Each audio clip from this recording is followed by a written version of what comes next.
Bonjour Monseigneur, Bonjour Nathalie. nous nous retrouvons pour notre nouveau rendez-vous. 3 questions à Monseigneur Hayet, merci. Nous sommes aujourd'hui au lendemain du dimanche du Bon Pasteur, journée dédiée à la prière pour les vocations.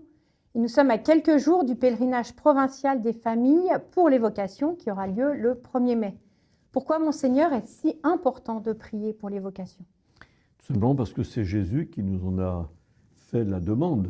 Vous connaissez ce passage d'Évangile où Jésus est devant les foules et il est saisi de pitié devant ces foules qui sont comme des brebis, sans berger et sans pasteur.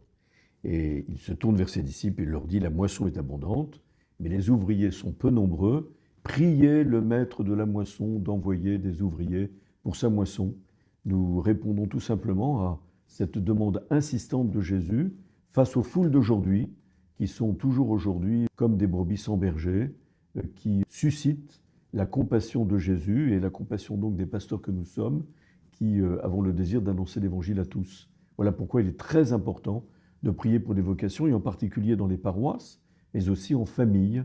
Et c'est pourquoi je ne peux qu'insister sur cette initiative provinciale d'un pèlerinage à Bazas, cette année, le 1er mai, où les différents diocèses vont converger avec des familles qui voudront bien se mobiliser pour prier ensemble pour les vocations. Dans une lettre adressée aux cardinaux le 12 avril dernier, le Saint-Père invite à réfléchir à une pastorale missionnaire et souligne que la mission ne doit pas être une conquête, mais une diffusion par attraction, qui naît bien sûr d'une rencontre personnelle et transformatrice avec le Christ.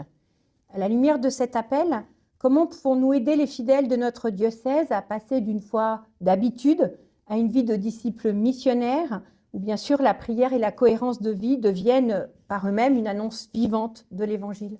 En tout cas, cette lettre que le pape a adressée aux cardinaux le 12 avril dernier était en prévision du prochain consistoire qui va avoir lieu fin juin, où il rassemble les cardinaux pour, dans un mode synodal, les consulter sur un certain nombre de points importants de la vie de l'Église aujourd'hui. La question de la mission naît aussi de cette exhortation apostolique Evangelii Gaudium du pape François, qui a débuté son pontificat en 2013 et sur lequel le pape voudrait faire le point en disant qu'il est certainement la source d'un élan nouveau pour l'Église d'aujourd'hui. Il répète au fond ce que dit le pape François dans cette exhortation apostolique, où il insiste pour dire que tout baptisé est appelé à devenir un disciple missionnaire, parce que l'Église existe pour évangéliser, comme disait déjà saint Paul VI, et tout baptisé, tout confirmé, qui plus est appelé à assumer, accomplir ce mandat missionnaire du Christ qui est aller dans le monde entier, proclamer l'Évangile à toute la création. Celui qui croira et sera baptisé sera sauvé. Celui qui refusera de croire, dit Jésus lui-même, sera condamné. C'est dire notre responsabilité. Et comme le disait déjà le pape Benoît XVI, repris par le pape François et aujourd'hui par le pape Léon XIV, l'évangélisation est davantage, doit se faire non pas par le mode du prosélytisme, mais par le mode de l'attraction. C'est à nous d'être attractifs. Dans la mesure où nous avons rencontré le Christ, car c'est vraiment le cœur du problème, de la mission, dans la mesure où nous avons rencontré le Christ, que le Christ a transformé notre vie, alors nous devenons des témoins de l'Évangile pour les autres. Enfin, une dernière question en lien avec l'Église universelle. Monseigneur, le pape Léon XIV revient d'Afrique, qu'il appelle le poumon de l'Église, sans revenir en détail sur tout son voyage.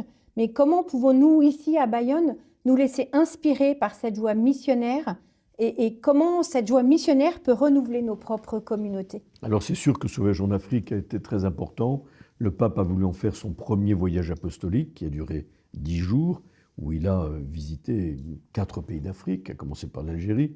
Et c'est dire l'importance qu'il accorde à ce continent que déjà le pape Benoît XVI appelait le continent de l'espérance, parce que la jeunesse du monde se trouve en Afrique et qu'on sent bien qu'il y a là une expansion de l'Évangile qui touche une jeunesse qui se lève pour le Christ et qui avait besoin d'être encouragée pour donner un signe et un témoignage pour le monde entier, en particulier pour nos églises de vieille chrétienté qui s'essoufflent et qui s'endorment et qui ont besoin de ce témoignage de la joie de l'Évangile que nous trouvons en acte, j'allais dire en chair et en os, en Afrique. Nous sommes d'ailleurs touchés par les prêtres fidédonumes qui viennent d'Afrique, qui nous apportent un peu de cette fraîcheur et de cette jeunesse de l'Église d'Afrique.